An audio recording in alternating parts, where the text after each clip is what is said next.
नमस्कार दोस्तों, स्वागत है आपका हमारे चैनल धार्मिक कथाएं में। आज हम आपके लिए श्रावण मास मंगला गौरी व्रत की पौराणिक कथा लेकर आए हैं। कथा के अनुसार पंपापुर नामक गांव में एक साहूकार अपनी पत्नी के साथ रहते थे। वे धनवान और सुखी थे, परंतु उनकी कोई संतान नहीं थी। बस यही दुख उनके मन को कचोटता रहता था। एक दिन साहूकार के घर एक साधु आया। उनका खूब आदर सत्कार किया और अपनी व्यथा सुनाई। उन्होंने मंगलवार को पार्वती जी की पूजा करने का व्रत रखने को कहा। श्रावण मास के पहले मंगलवार से सेठानी ने पार्वती जी की पूजन प्रारंभ कर दिया। उस दिन वह व्रत भी रखती। कई महीनों तक उसने व्रत एवं पूजन किया।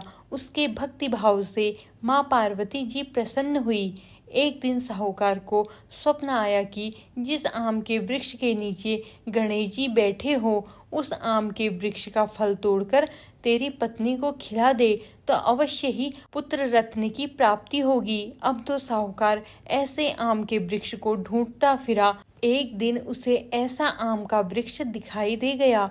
तब फल तोड़ने के लिए उसने पेड़ पर पत्थर मारे। आम का फल तो प्राप्त हो गया, परंतु गणेश जी को पत्थर लग जाने से उन्होंने श्राप देते हुए कहा, हे स्वार्थी मनुष्य, तूने अपने स्वार्थ के कारण मुझे चोट पहुंचाई, अतः तुझे भी एक ऐसी ही चोट लगेगी। माँ पार्वती के आशीर्वाद से तुझे पुत्रन की प्राप्ति तो होगी, परंतु वह सर्पदंश के कारण 21 वर्ष की आयु तक ही जीवित रहेगा। ऐसी वाणी सुनकर साहूकार घबरा गया। उस साहूकार ने आम का फल अपनी पत्नी को खिला दिया, परंतु गणेश जी के श्राप देने वाली बात नहीं बतलाई। 9 माह के बाद एक सुंदर बालक का जन्म हुआ। उसका नाम मनु रखा गया। उन्होंने मनु के लाड़ प्यार में कोई कमी नहीं रखी। धीरे धीरे मनु 20 वर्ष का हो गया। वह अपने पिता के साथ व्यापार करने जाता।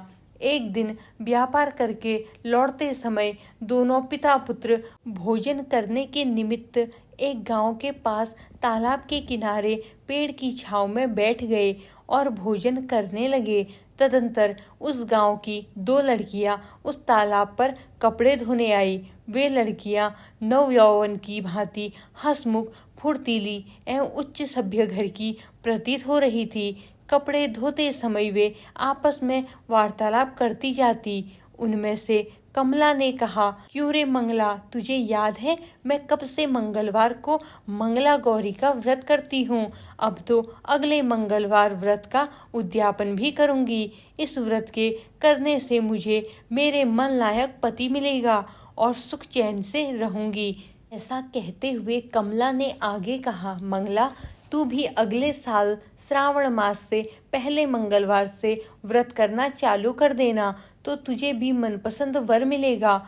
इस व्रत को करने से पति की आयु भी बढ़ती है। तब तो मंगला भी व्रत करने को राजी हो गई। पेड़ के नीचे भोजन करते समय वे दोनों पिता पुत्र उन लड़कियों की बातचीत सुन रहे थे।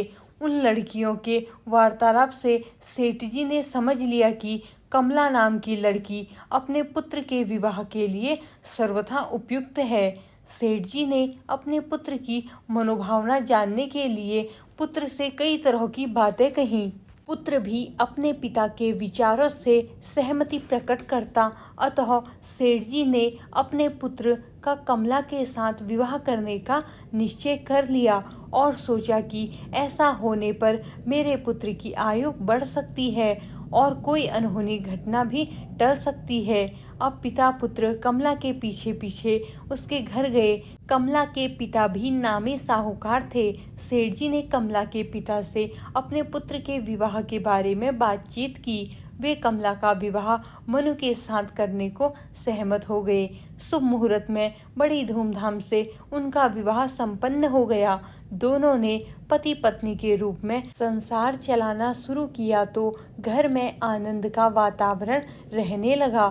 कमला ने ससुराल में आकर भी मंगला गौरी व्रत नियमानुसार चालू रखा, जिससे माता पार्वती एक दिन कमला को स्वप्न में दर्शन देकर कहने लगी, मैं तेरे व्रत से प्रसन्न हूँ, लेकिन तेरे पति की आयु बहुत कम है।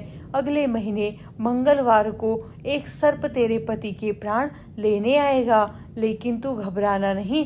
सर्प के लिए एक प्याले में मीठा दूध रखना, उसके पास एक खाली मटकी रख देना। सांप दूध पीकर अपने अपने आप मटकी के अंदर बैठ जाएगा। तब तू जल्दी से उस मटकी का मुंह कपड़े से बांध देना और उसे जंगल में छोड़ आना। इससे तेरे पति के प्राण बच जाएंगे। अब मंगलवार का दिन आया।